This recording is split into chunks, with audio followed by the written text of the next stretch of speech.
All right, welcome all. We're getting started. So the first Azure Stack HCI for the meetup in a while.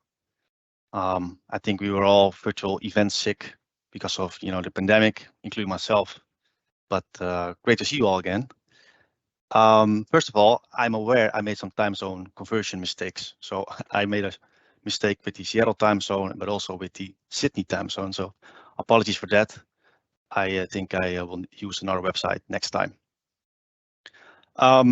If you're not familiar with this community, it was built around the Azure Stack HCI Slack channel, and you can join it using this link. I will send this link in the chat as well.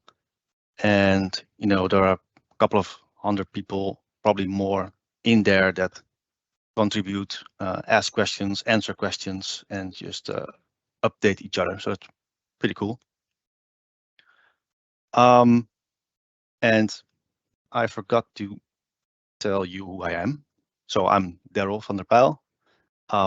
My camera is not working, so that's why you don't see me, but I'm here. And I had a little poll in the invitation form, and this was the result. So it's pretty close. So we're doing probably a session on AKS and a session on stretch clustering in the future as well. So be on the lookout for that. And for now, enjoy the show. I'm handing over to Carlos, who will be introducing himself. Carlos, if you can share your screen, I can put it on.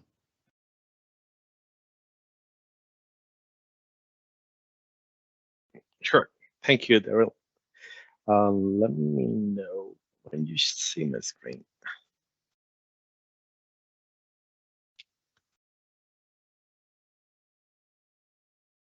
Yep, we're good. Okay, awesome. Well, let's just go ahead and start. So thank you, everyone, and welcome to this hybrid security session that we have around Azure Stack HCI. I'm here with some other program managers for the product. And today we're basically going to talk about two things. We're going to talk about hybrid security and generally speaking from a strategy point of view, and then how we implemented some of it within the next release of Azure Stack HCI. So we'd love to hear from you, thoughts, ideas, and hopefully you will enjoy what I have to share with you. So let me just start from the beginning. Basically, what is the hybrid security? How we conceive the hybrid security within Microsoft, right? So basically, the hybrid security, it is just an approach of security where we have hybrid resources or traditional on-prem resources that can be also either exposed to the cloud, which is the approach we're doing, or mix it with cloud components or cloud services, right? And obviously, the idea is to protect from cybersecurity threats, generally speaking. Obviously, within Microsoft, we have a bunch of solutions to help you to accomplish that goal, including things like Defender for Cloud and some other thing I'm going to show you quickly. But the idea definitely is to help you to understand why we're investing in this hybrid security strategy and why we believe products like Azure Stack HCI are perfect candidates to embrace that strategy. So Microsoft and Azure are a very specific component that help us to get there, to get where the devices are. In this case, talking about Azure Stack HCI, we understand Azure Stack HCI is mostly deployed on the edge. And so how we can help ourselves from Microsoft Azure to interact with Azure Stack HCI services and products, combining that technology. So as you might heard and know so far, we're going to use some of those components in Azure, particularly Azure Arc, to be that enabler, that facilitator that is going to allow Azure Stack HCI to be exposed on Azure, and from there consume and use Azure-related services around security. That is not new at all, but just framing the conversation when it comes to hybrid security, and how we also are going to keep innovating on that space. Moving forward quickly, when we talk about a hybrid and multi-cloud, there is a few things that we want to keep in mind all the time, from identity and management, the security posture management, and the protection that we enable from the cloud, as well as how we manage all the data flowing through or to Azure. In this case, for example, with Microsoft Sentinel, right? All that combined with the help of Azure Arc, we're going to be able to, in this case, get to the edge, which is where, in this case, Azure Stack HCI is going to be living. So I do talk with many customers, and they are always telling us, well, if I want to get a better security posture, what should I do, right? So here, what I want to quickly go through and use this as the framework where we're going to be building solutions for this next release, but also for further releases, is what we call these security, hybrid security customer value pillars. The first layer, as you see, really has to do with regulatory compliance, right? We met with so many customers in those industries that they need or they require to be aligned with a specific regulatory compliance. So we're investing heavily to make sure that products like Azure Stack HCI are aligned with those. And so we're bringing specific certifications to Azure Stack HCI, like FIPS, like Common Criteria, and like the big four, like HIPAA, PCI DSS, and so on, right? And obviously making sure that our supply chain conforms with best practices. So Microsoft is super committed to that and involved into that supply chain process. The second layer, which is very interesting, is what we call the silicon security layer. So for that, I'm so glad to invite my peer Ashwin to talk to you basically about our Secure Core certification and how Secure Core can protect you.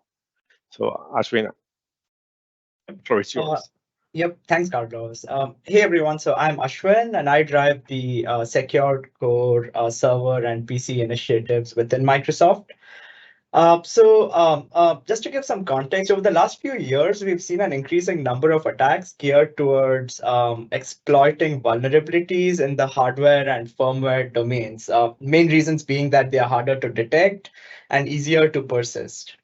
And attackers have also been using sophisticated approaches, such as the bring your own vulnerable driver technique, to run malicious code and install ransomware on servers. I guess maybe moving, Carlos, can you move over to the next slide, please?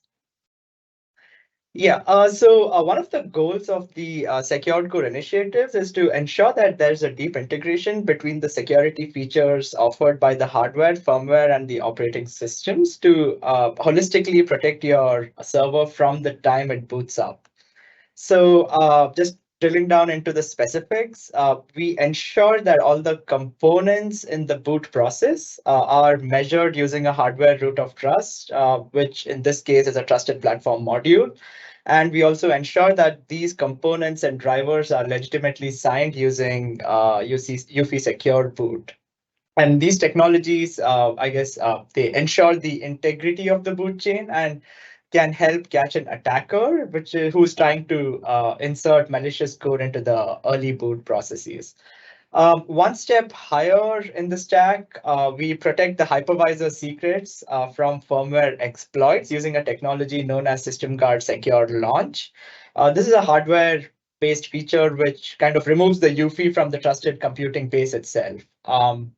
And another feature we offer in this space is the direct memory access protections, which essentially blocks side channel and drive-by attacks, which are targeted towards some of the high-speed expansion ports, such as Thunderbolt and Express Card. And finally, at the OS layer, we use the hypervisor to create a secure region in the memory where sensitive security processes can run. Hypervisor enforced code integrity, also known as HVCI, is one of these features which runs in this isolated region and prevents attacks that attempt to modify kernel mode code such as drivers. And this also checks that the code is properly signed and has not been tampered with before it's allowed to run. So on secured core servers, which are shipped as integrated systems, all these features ship enabled by default, which ensures that your server workloads receive all the protections offered by secured core servers from the very first boot. And for HCI validated nodes, the secured core features can be enabled at the time of deployment. Carlos will speak about this in our future slide, and he will also show a demo of how secured core servers can work together with Microsoft Defender for Cloud to provide high levels of protection for your security workloads. I think on the adoption side, we've seen early launch partners. The initial ramp up you see is one of where we were working with OEMs to kind of create to drive up or to launch the secured core initiative. And then as we kind of mandated secured core servers for HCI 22H2, we see the spike in a number of secured core servers shipped. I think this is the graph you see in the 2023 timeframe. And then finally, with the newer silicon, the Intel 4th gen platforms, we are seeing a bigger spurt in the number of secured core servers that have been shipped. So this is kind of how the adoption curve looks like. And eventually, I think our goal is to see even more like make this the de facto servers that's being shipped with as the silicons continue to evolve and become more widely available. I guess, Carlos, back to you. Thank you, Ashwin. This is a great intro for Secure Core. So bottom line of this, right? When you guys are building your Azure Stack HCI, make sure that you purchase the right hardware. For us, the right hardware means that hardware that is secure capable, like Secure Core certified hardware. Okay, bottom line. So moving to that journey that I mentioned before, what's the next thing that we do, right? So what we tell customers to do is to make sure that that infrastructure that you're adding to your network, that you're adding to your data center, that you're adding to your edge, it is trustworthy. And what it means, well, it means many things, but most likely it means also that you're not going to create some new set of attack vectors or expose things that probably can be abused or attacked. So in order to basically counterattack that, we're making sure few things are enabled or are created in a sense that makes sense for your protection to be more secure or more hardened. Looking into that layer, we'll see things like SMB and how we can protect SMB in many ways, or how we can use and consume BitLocker, as well as looking into these system security, like how we can enable some defaults to be enabled by default, obviously, how we can embrace things like signing and code integrity, or even device attestation. So all those things, not all of them are right now implemented in the next release of SCI, but again, right, remember, this is the strategy that we're looking forward to go with Azure Stack HCI product releases. To the next layer, right? So when we look into things that you want to leverage or to be aware of, it has to do with how you operate, right? So it is important that our vendor, like software vendor like Microsoft, do things in the certification state, that you buy the right hardware from OEM that has secure core, that we provide the right set of capabilities in the OS and around the OS to make sure those things that I mentioned to you are enabled properly. Then it comes to play what happens next, right? What happens when you deploy that infrastructure, how you operate, right? How you make sure that you remain secure, right? It is probably even bigger challenge that everything we did before. So then we're going to start looking to how we implement privileged access. So we're investing heavily into bring more integration with Azure and all those controls that we have in Azure to provide just in time, enough administration, privileged access management, and stuff like that, right? And obviously, looking into the network side, you're going to see a few things coming by default on HCI, like data center firewall, or even the whole SDN network stack, right? So we'll go into some more detail later. And finally, that journey should end looking into the workloads, where you're going to start looking into the specific workloads you have deploying your infrastructure and how you can secure them, right? Looking through obviously things like Kubernetes services on HCI, or the next release of confidential compute consumable on the edge through HCI, or other things that we provide even today from the cloud as Microsoft Defender add-ons like Defender for servers or Defender for containers and so on. So again, this is kind of like the landscape of the strategy. So what I want to talk to you next is, now that we understand a little bit where we want to go, or the thing that we tell customers to do, what we tell to ourselves, what we do ourselves to make sure that you get there, or you get adopt this journey more easily. Okay, and that's where me and many other folks that we have been working so hard brought to HCI what we call the security default strategy. What this is, so basically what this is we are, with the help of this new component called Lifecycle Manager, bringing an advanced or more secure, if you want, a higher bar of security for HCI, starting in 22H2 in preview now, and looking to 23H2 to be the first GA product where Azure Stack HCI with Lifecycle Manager is going to come with few new promises, things that we never did before. For example, next release, we will deploy with Lifecycle Manager, and that means that we have a new opportunity to bring a specific thing that we were not able to do before. Some of those has to do, for example, with a new baseline. So you will see that now, when you deploy with LCM, you're going to get a new security baseline right out of the box. You're going to see all those new certifications and alignments with benchmarks and compliance industry standards. And as well as you will see many of the features that I mentioned before are enabled by default. That's what we are aiming to achieve, and that's what we did for HCI. So before we jump into the specific of basically, hey, Carlos, what are we adding in terms of security to HCI on the next release?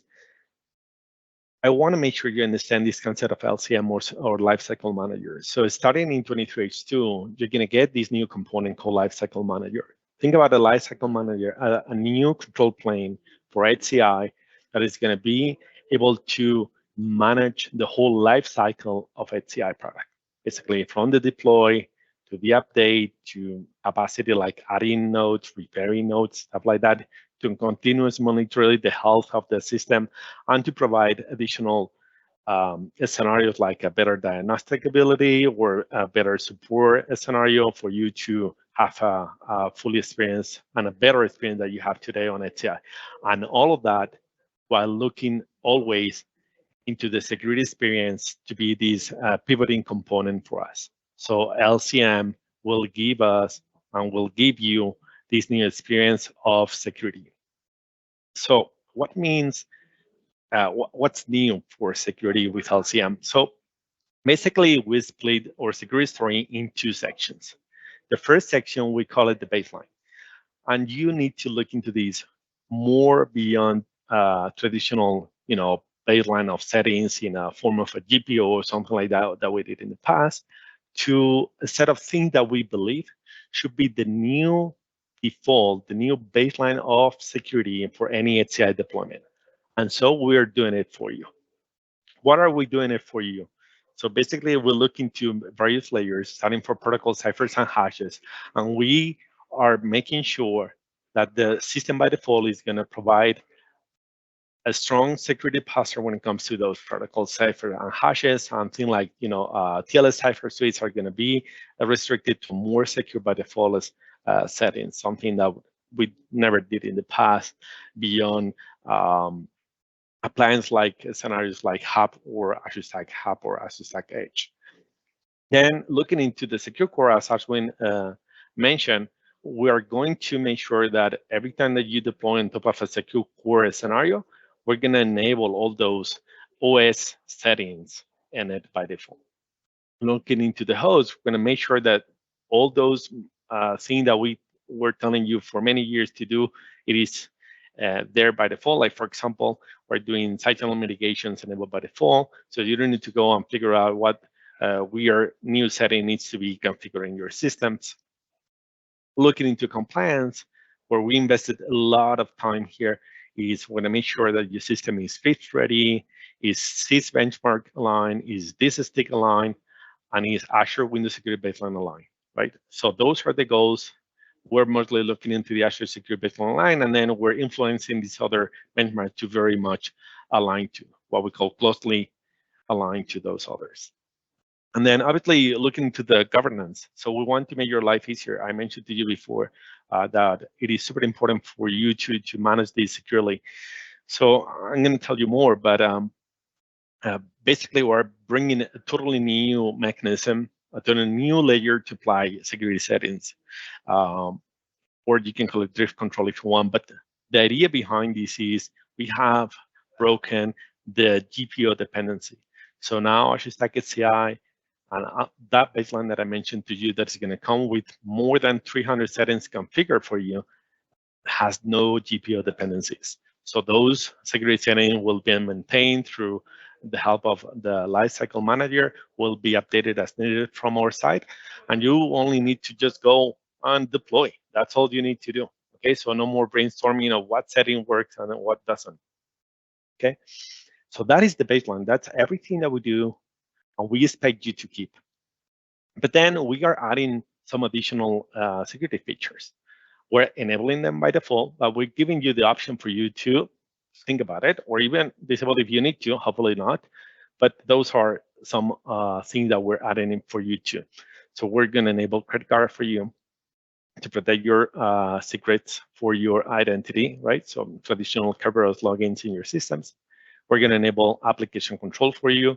So it will bring these whitelisting capabilities to your HCI by default. We're going to enable BitLocker for you, meaning all the OS volumes and the CSV that you will create in through the Lifecycle Manager deployment will be encrypted by default.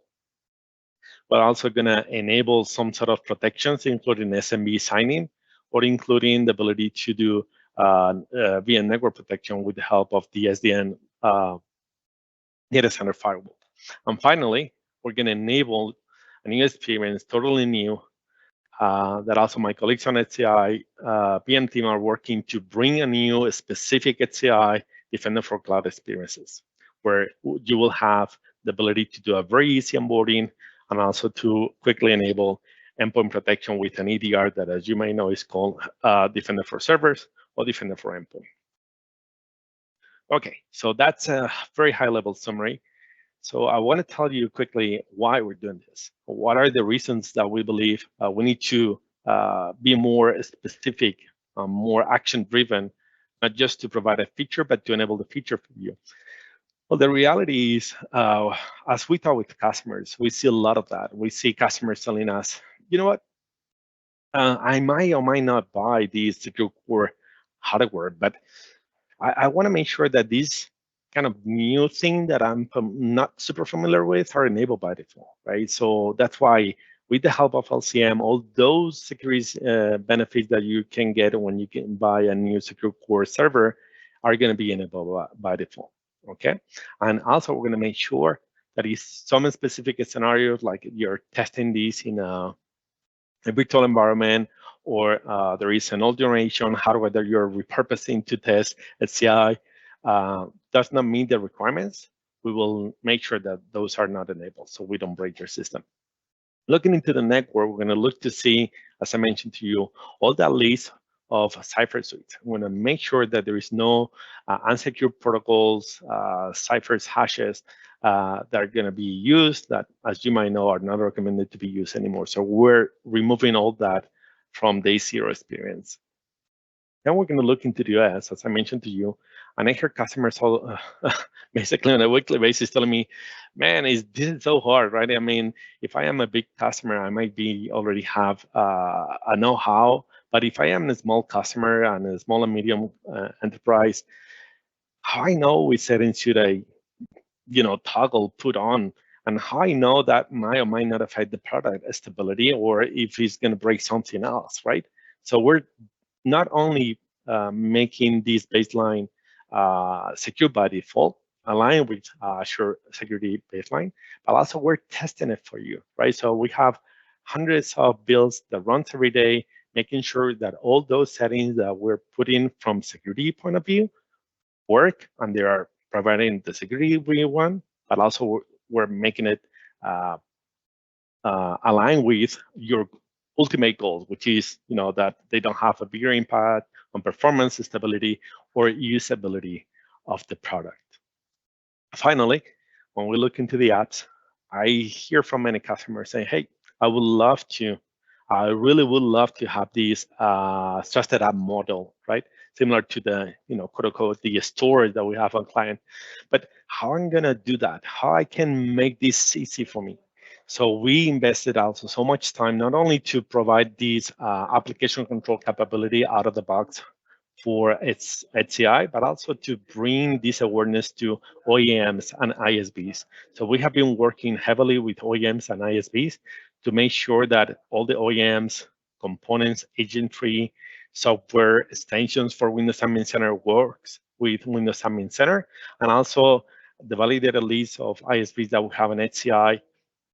You can use that software also with a very small step in order to allow that software to run. Okay, all that it is done in collaboration with Microsoft and those OEMs and ISVs, and I'm super excited to share this with you. Right?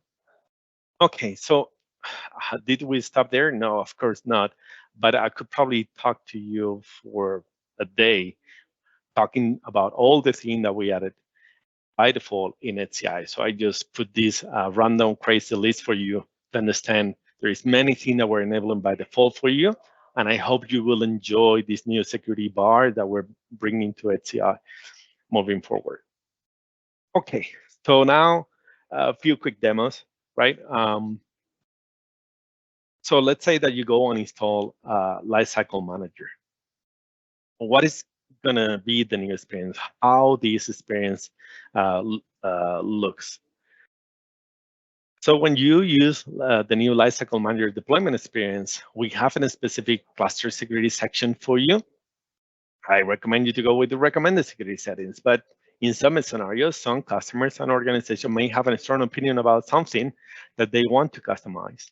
So we allow them to do so. So you can go into the customized security section and you can see that it's up to you to select some of those. If you look into all that list becomes part of that security features component that I mentioned to you before. So we will not allow you from this UI to remove component from the baseline, because that's the reason why we call it baseline. But when it comes to feature capabilities, you might not have a strong opinion about some of those. And if for some reason you want to opt out for some of those, is optional for you to do so. Okay, this is the experience that we built for the initial deployment. And as you might or might not know, the Lifecycle Manager also provide a mechanism to reuse this deployment experience. So meaning that when you craft and you configure the initial deployment, you can reuse that, what we call an intended file, for further deployments. So within that file, which is already documented, we have a specific security section. So I wanted to make sure that all those toggle things that you saw on the UI are also back up in the unattended JSON, so you can see or you can toggle those if you want to do a fleet deployment, exactly in the same way you do through the UI. And then, well, what happened, Carlos, if I need to change my mind over time, that I deploy with default, but then I want to turn something off or on, how I can do that? Well, we also work very close with the Admin Center team, and we brought a new experience. So it's going to be a new security extension for Azure Stack HCI, which is actually in public preview, so you can see it. So let me just go ahead and play this quick video and talk to you about it. So here what you're seeing is basically an Azure Stack HCI in the Microsoft Azure portal And we're connecting through the new Admin Center extension that you can get right out of the portal and connect to that cluster from the portal using Windows Admin Center. Basically, what you're going to see here is an early preview of that security extension. I believe it is even 1 or 2 versions before the one that we just released in preview. But basically, you will see new things. There is 2 major new things or tiles in this screen. One is the new Azure Cluster Security, and the second is the Defender Application Control. So in here, we did few things, right? So we provide a list of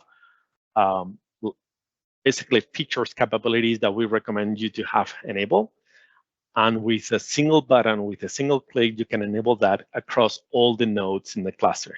So no more going node by node, making changes. So this new extension will do all the changes across all the nodes simplistically, as easy as it is, right? And then you can see basically in a pane of glass, what's the security posture based on those recommended security settings. Also, we give you specific insights. And if you go to one of the nodes, there is a security extension as a per node view. So we made the decision to bring that per node setting read only. The reason why is because many of you will be familiar with, we recommend you to have consistent cluster settings. So we don't want you to, from the UI point of view, to start toggling things across nodes that might create other set of problems, like line migration issues or some other performance issues, stuff like that. So we'll make that a read only. And then you can see, for the first time ever, you see on the server a UI for Windows Defender Application Control, from where also you can go and toggle between audit and enforce. Actually, the newer version of this, which is publicly available now, also allows you to add supplemental policies to Defender Application Control. And that's basically the quick demo that I have for you on Admin Center. So the public preview is already available. So if you have an HCI cluster with LCM enabled, you can go and test it. If you have an HCI but is not deployed with LCM, so LCM is not ready, you will still see the security extension, but you will not see this new experience. So the tiles will be hidden for you. Okay, so what else we have here? So I mentioned, right, UI will always enforce you to do cluster changes. But what if you're troubleshooting? What if you want to automate? What if you want to do changes without Windows Admin Center? So we are bringing a new set of commandlets for you. So I brought to you the major ones. There is a few more, but just the more important ones that I want to talk to you today, which is how you can toggle security features using PowerShell. So you can see we have a new commandlet called enable Azure Stack Security, or disable or get the view of the Azure Stack Security. So if you're asking me, hey, Carlos, how I can see that list that you show me on Windows Admin Center from the PowerShell, it is as simple as you do get Azure Stack Security, and then you put any of those feature names that you see on the screen. One of the beauties, I believe, something again super new to the old guys using Hyper-V or HCI in the past, is because we have LCM, now we can do things differently. For example, you can do changes locally, as you see on the screen, but also you can do things at the cluster level, something that we never ever had before, right? And this is so cool. So now you can go and do a change and enable, disable any of those features, and easy will make that change consistent across all the nodes in your cluster, okay? Also, as I mentioned to you, we have this new security layer that in commandlets form, this is called operating system config agent. So basically this new OS config will have the ability to configure those 300 plus settings for you. So there is few commandlets where you can see the actual settings in form of metadata format, but you'll see those settings coming up. And also, we brought the same thing to BitLocker and the same thing for application control. So you can interact with all those features with a new set of commandlets that I hope you will enjoy so much. Okay, let me just pause for a second so you can digest all that information. So again, there is so much more that I want to talk to you, but I want to make a highlight point here, which is, okay, let's talk about compliance. What if we look into the Azure Stack HCI, how it was deployed before LCM, and we compare that with LCM? Well, let me show you. So what I did here is I just do the traditional HCI 22H2, and I, apply or assign the Azure Security Windows baseline for that cluster. So by default, out of the box, when you deploy HCI 22H2 without LCM, you will get a 50% compliance. Last month, because actually we made some improvements, I really didn't capture that yet. But as of last month, our compliance with LCM is at 92%, right? And I expect to be probably around 98% by the time we release in November. So you can imagine how major life easier this thing, right? So the fact that we as Microsoft are taking all the necessary steps to bring that compliance for you, so you don't need to think about it that much anymore. You can just only probably go on, show these to any auditor that comes to visit you, or you want to achieve any sort of certification that will probably help you a lot. So I cannot be proud enough and thank enough to the whole team have been hardworking to bring this view in a single image for you. And then I do have a 6, 7, 8 minute demo that I would love to play for you. The idea of this demo is basically show you the combination of Secure Core and Defender for Cloud together in action. Basically, in a very briefly summary, this is not something that you need to do for HCI. This is actually something that you can also do for any server, Windows server that you might have. But I want to make sure and emphasize that Azure Stack HCI will allow you to bring this sort of enablement very easy and very quickly. And one of the reasons, as you know, is because when you register HCI, we will ARC enable those nodes. So the process for you to get there, it simplifies a lot, right? So in this very simplest scenario, we have two things. We have what the attacker is trying to do and what kind of defenses we have in place. So the attacker basically, in a nutshell, is going to try to gain access, so something that I'm not going to show, to the point that it has a privileged account to do actions with. And the second thing that it wants to do is try to install a few things to collect sensitive data, right? In order to do that, there is many ways, many pieces that you can use, but there is few specific Trojans and components as a kernel driver that can be used to collect data and to send data out of your network. Actually, even using a tool called Process Hacker that can be used in a legitimate way, but in this case can be abused in order to, for example, kill antivirus or EDR processes like or Defender for Endpoint. What do we have to protect this system? Simple, we have Defender AV, and we have the Secure Core protection with HVCI. And on top of that, because we have an ARC-enabled cluster, we will onboard that cluster to NDC. Why? Because it is important not only to understand some protection may or may not succeed to protect you properly, but also it's important that you are able to see, to understand, to get the insights, and to further analysis what is happening so you can react better and eventually even automate the responses for those threats as soon as possible, right? So let me go ahead through that video quickly. The first thing of the video basically showing you that, Secure Core protections are in place, BBS, HVCI, and so on. The second part of the video is just going to show you a few files that I'm going to use. So again, right, this is Secure Core view. That's it, nothing else. Just fast forwarding here a little bit. The third thing that I'm showing you is all Defender for AV, it's enabled by default, right? So all the protections are enabled and working. So and then the attacker, when it gains privileged access, is going to try to install a few kernel drivers. Some of them might be detected by Defender AV, some of them might not. Actually, even can be, as I mentioned to you, a legitimate piece of software that can be used in a malicious way, right? And that's why, for example, this particular one, it's able to install and to create the service. But then when the attacker tries to install this guy, or to start this guy, it gets blocked. So why it gets blocked? That's kind of the beauty of HCI. So we do have a list of what we consider malicious drivers.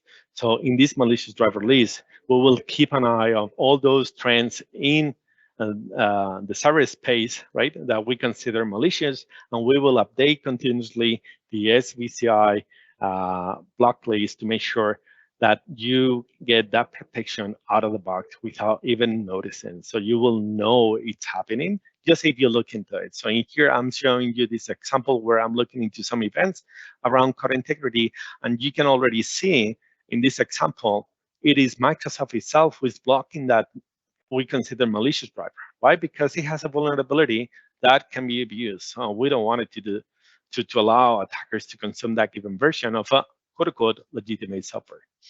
So, but as you see, nothing has been really wrong from AV point of view. You were trying to use something that it's considered legitimate. The second thing that the attacker is trying to do is to install another kernel driver.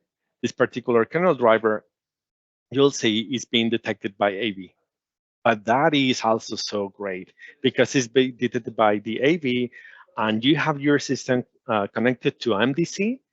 You will be able to start flowing information to the Defender portal, to your Defender for Cloud for your HCI nodes. And after the attack happens, very quickly, you're going to start getting information for that. The first thing you're going to start seeing, in my case, is an email saying, hey, something happened. Go and look for more, right? So you go and looking to see what the alert is looking. So you can see there is a Trojan that is meant to stole credentials that is being captured and is not being allowed to happen. But then what you can do is go to the Defender portal. So the Defender portal will give you even more details about that scenario. And one of the beauties about this is it is integrated so seamlessly within the Azure portal. You can, work around these security operations and so on. So here you can see I'm flowing through Defender portal, through the Azure portal to the Defender portal. And one of the assumptions that we do here is, okay, so I got a malicious activity. So as you might know, the EDR will allow you to look into the specifics of what is happening in your system, every single command, every single action, all the entities involved, like the user, devices, and so on. So you can see what actually was detected, but you might wonder what it was not detected. That's why in Defender for the portal, we also have the ability to go hunting. So when you go hunting, you will see in a given time frame of that particular alert or incident if something else happened. And that's what I'm going to do here. In this demo, what I just did is go hunting, create few queries, and understand if something else happened. And as you know, something else happened. What happened is code integrity triggers something that it was not detected by the AV, but I did detect it by HBCI. So because of that, what we want to make sure is we understand, well, there is a process, there is an activity, and there is a type of attack that might be impacting more than just this system. So how I can catch that? How I can just go on, basically look for this type of file of this type of attack across my entire systems, my entire network. And that's where the advanced hunting capability will allow you to go through. Right? This is super, super powerful. In this case, I'm just showing you that in this particular lab scenario, the only attack happened, the one that I show you. And basically, when you go to the details of that attack, you will see already that there is this policy that represents the HVCI enablement. That is how the combination of secure core and MDC will give you this assurance of protection that we hope you can gain. And that's basically most of my demo.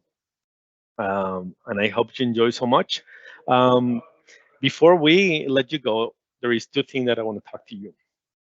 One is what's coming, right? So many of the things that you saw was meant for 22H2 already GA OS, but now we're taking all the advances on the OS build, and we're going to add a few more additional things before we GA in later this year.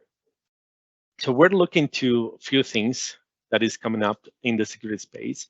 As you might heard before, for others like Cosmos, in the MVP Summit and some other conferences, a new type of VM is coming. This new type of VM contains a full reengineering approach to enable TPM on VMs, which will allow you live migration. So no more tricky things with local guardians for you guys. So I'm so happy that you're going to get this. I'm eager to see more consumption around that new capability. We're adding new silicon capabilities. As you know, the fourth generation of Intel AMD processors are coming, and those are bringing new capabilities in the hardware layer. So we're looking close to the kernel team to bring those capabilities into HCI for the next release. We're adding new host hardening capabilities again because we are evolving the OS so quickly. We're bringing some new defaults, so stay tuned for more details to that. Also, if you are a hub customer or a hub aware company, you might know that in Azure Stack Hub, we had the ability for customers who were adopting Azure Stack Hub to provide a mechanism to send all that event data to their own CM investments, right? We would love you to use Microsoft Sentinel as much as possible, but in some specific scenarios, customer may not want to send that data out. So they want to keep it on site, or they want to keep it under their own boundaries. So for that, we're bringing this new CM integration. So we're going to provide to you a forwarder in syslog format for you to customize what kind of events you're going to be able to send to your SIEM. And finally, we're going to bring a totally new refactor experience in the cloud. So Microsoft Defender for Cloud will bring a new set of security-related experiences from where you can monitor the security state, what we call these security default settings, and you will be able to manage and remediate at a scale, something that Ellie is working on. So Ellie, do you want to give a 1 or 2 minute overview of what you're working on, you and your team, on these experiences? Yeah, sure. I can just give a verbal explanation unless you want me to share my screen, Carlos. As you wish, my dear. Okay. Well, since we're short on time, I'll just keep it quick. Yeah, as Carlos mentioned, and I put it in the chat as well, we are working on bringing Microsoft Defender for Cloud integration for Azure Stack HCI. So this means that the HCI resource type will show up in Defender, and you can filter by recommendations that are specific to it. And those recommendations will be around these new security areas that Carlos have covered. So there'll be a recommendation about your secured core, or your HCI host should be secured core enabled, and similar recommendations for WDAC, data at rest encryption such as BitLocker, and then data in transit protection that includes SMB signing. And then we'll also have some new UI blades within the individual cluster resource view that will allow you to manage these new security features right from the Azure portal. But as I put in the chat, that will be independent of Defender for Cloud. So if you don't subscribe to Defender for Cloud, you can still manage the new HCI security features right from portal. That's pretty much it.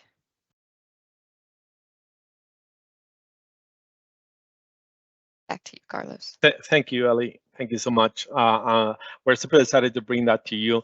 I was just reading through some of the QA, so I think we have around 8 minutes. So let's just go through that in a second. But before I jump into some of the questions you drop on the QA, I really wanted to ask you for a favor, right? So we we have a very small survey for you to fill. It actually only has 4 questions, so probably will take even less than 2 minutes.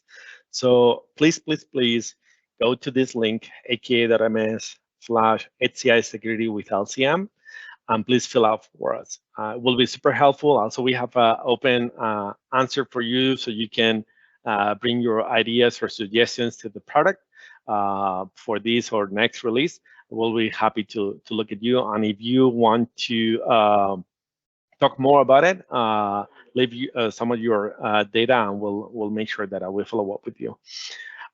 So with that said, right, let me just go through the Q&A. And before I go to the chat, in the form to subscribe to this event, we were asking if you had any questions. So actually, some of you left a question for this Q&A, so I just put it here. Not necessarily I have a long answer for those. So the first one was about design consideration for security in the areas such Bastion AD, network isolation, backup network considerations, remote management, etc. Well, there is like 5 questions in one. Tons of answers probably here will take the full time here for me to respond. But I'm hoping the person who left that coming behind could see the benefit of all the effort that we're bringing to HCI in the next release. So happy to go more specific if you want to. You have my my details. You can reach me in the Slack community. So happy to talk to you more slowly if you want. Then I do have another question here around if there is plans to proper replacement of shielded VMs with Azure Stack HCI. I think partially it's in there under the line. So one of the things that we're bringing to HCI is a totally new approach to what we call confidential compute. So the confidential compute will start with trust and launch VMs, where we are going to get a new VM type, as I mentioned to you on the next release. So end of this year, you will see that new type of VM that it will evolve over time with more attestation on the VM, attestation on the host. So we will give some of the benefits that shielded VMs was given to you in the past. And also we're committed to bring full memory encryption type of VMs, similar to what Azure already offers in the cloud for Azure Stack HCI customers too. So again, happy to go more in details if you want to follow up with me on this side. And then I'm not sure if we have all those questions, but I see many of them are not answered. So let me just, at least Daryl, do you have any preference? Yeah, if I may. So I think there are a lot of questions about roadmap in timeline. So you keep saying end of the year. Is that for everything you mentioned, or is there specific? Yeah, so basically there is 2 things here. One, if you already have 22H2 and you want to start experience this security approach with LCM, we already published a public preview for you. The actual release is June. So basically last month, we just released the latest public preview that you can download from the HCI documentation. So you can start playing with it. When this is going to become GA, the whole LCM and the whole security will come GA end of year. So as you know, normally we announce during Ignite timeframe and we release right after. So you can expect basically the same. Also, I think Jar particularly asked when I can start testing these LCM with 23H2 preview bits. So to you, Jaromir, and hi, you can expect that we're going to do an announcement in Inspire that is about to happen. I think it's happening in 1 or 2 weeks.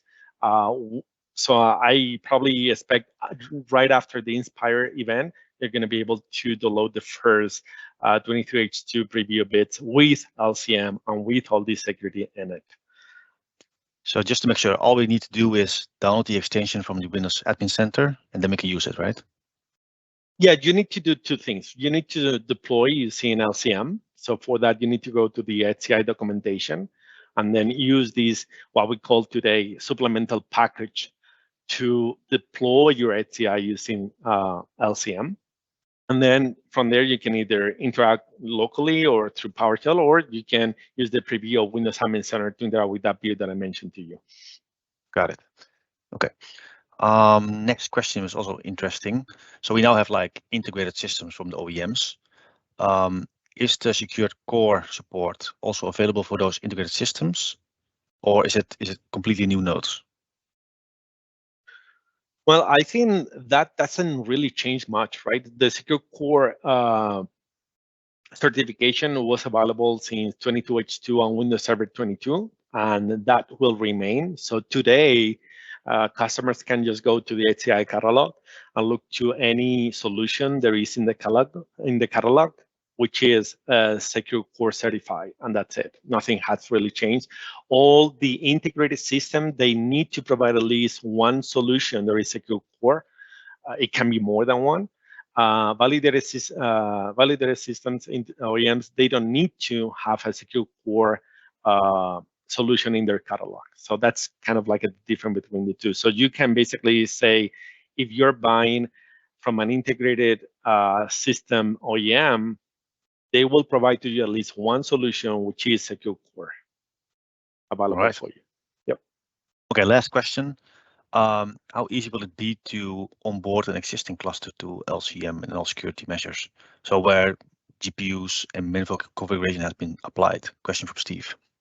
Yeah, that's actually a great question. So we actually have been working in this, what we call a great experience. So what happens if you have an existing cluster that you want to bring into LCM?